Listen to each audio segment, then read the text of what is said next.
बहुत ध्यान से हम सबको देखना होगा और शायद सही समय पर सही निर्णय करना होगा कि हमें इन दोनों में किस में कितना आगे जाना है या किस में कितना पीछे हटना है।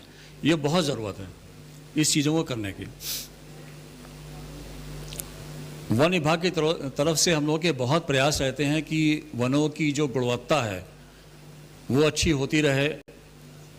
जो हमारे खुले वन हैं जिसमें कि डेंसिटी हमारी कम है, उसमें हम ऐसे कोई ट्रीटमेंट करें, ऐसे वन लगाएं कि वो थोड़े सघन हो जाएं। जो सघन वन है वो और सघन हो जाएं, ऐसी एक हम लोगों की प्रयास रहती है। इसको करने के लिए वनों में जो सिल्वीकल्चर ऑपरेशंस की एक स्कीम है वो हम लोग चलाते हैं।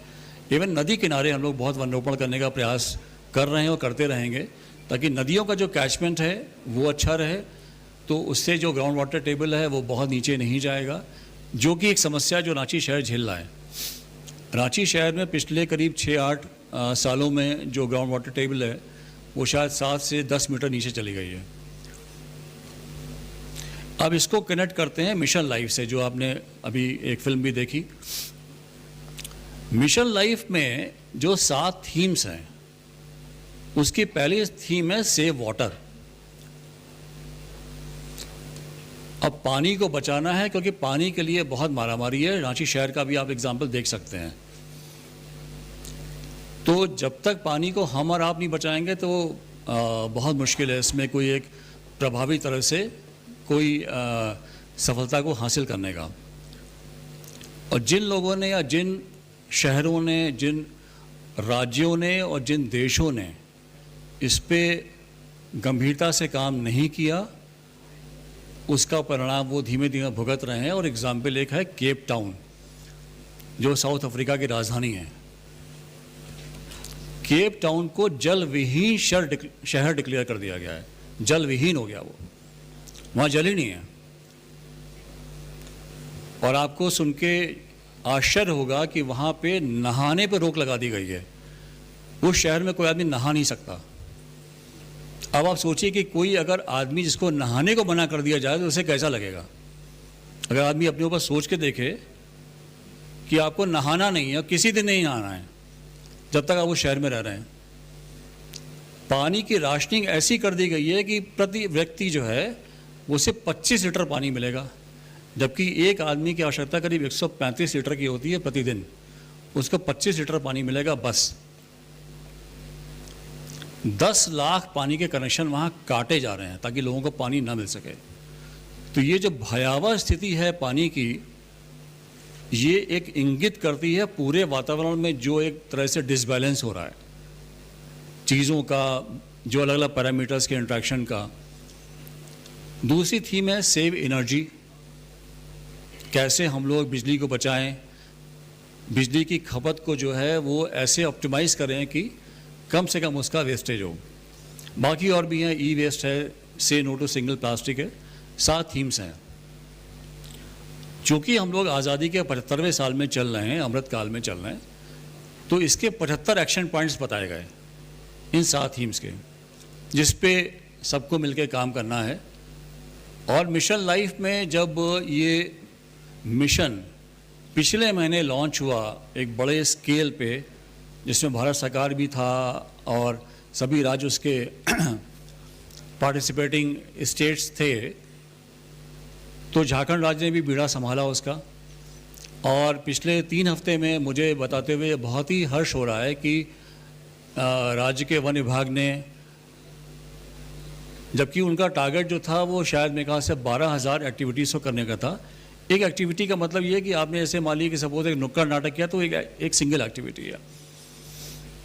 तो भारत सरकार ने ये कहा कि हर राज्य जो है उसमें जितने ज़िले हैं उसके हिसाब से 500 एक्टिविटी वो हर ज़िला करेगा। हमारे यहाँ जो कि 24 ज़िले हैं तो करीब 12,000 एक्टिविटीज़ हमें करनी थी। हम लोगों ने पिछले 3 हफ्ते में करीब 40,000 एक्टिविटीज़ कर ली। और उसके लिए मैं वन विभाग के पदाधिकारियों को और उनके सहयोगियों को बहुत मुबारकबाद देना चाहता हूं कि जिन्होंने इतने कम समय में इतना अच्छा अचीवमेंट किया। और दूसरी चीज़ ये है कि इस एक्टिविटी में कितने लोग प्रतिभागी बने, कितने लोग शामिल हुए, उसकी संख्या 12 लाख है। तो 40,000 एक्टिविटीज़ से 12 लाख लोग जुड़े इस 3 हफ्ते में। और हम लोग इस समय पूरे देश में शायद सेकंड पोजीशन पे हैं कि मिशन लाइफ को अडॉप्ट करने में इस राज्य ने कितनी एक बढ़ चढ़ के हिस्सेदारी दिखाई। ये बहुत हर्ष का विषय है। लेकिन हम लोग को यहाँ पर रुकना नहीं है।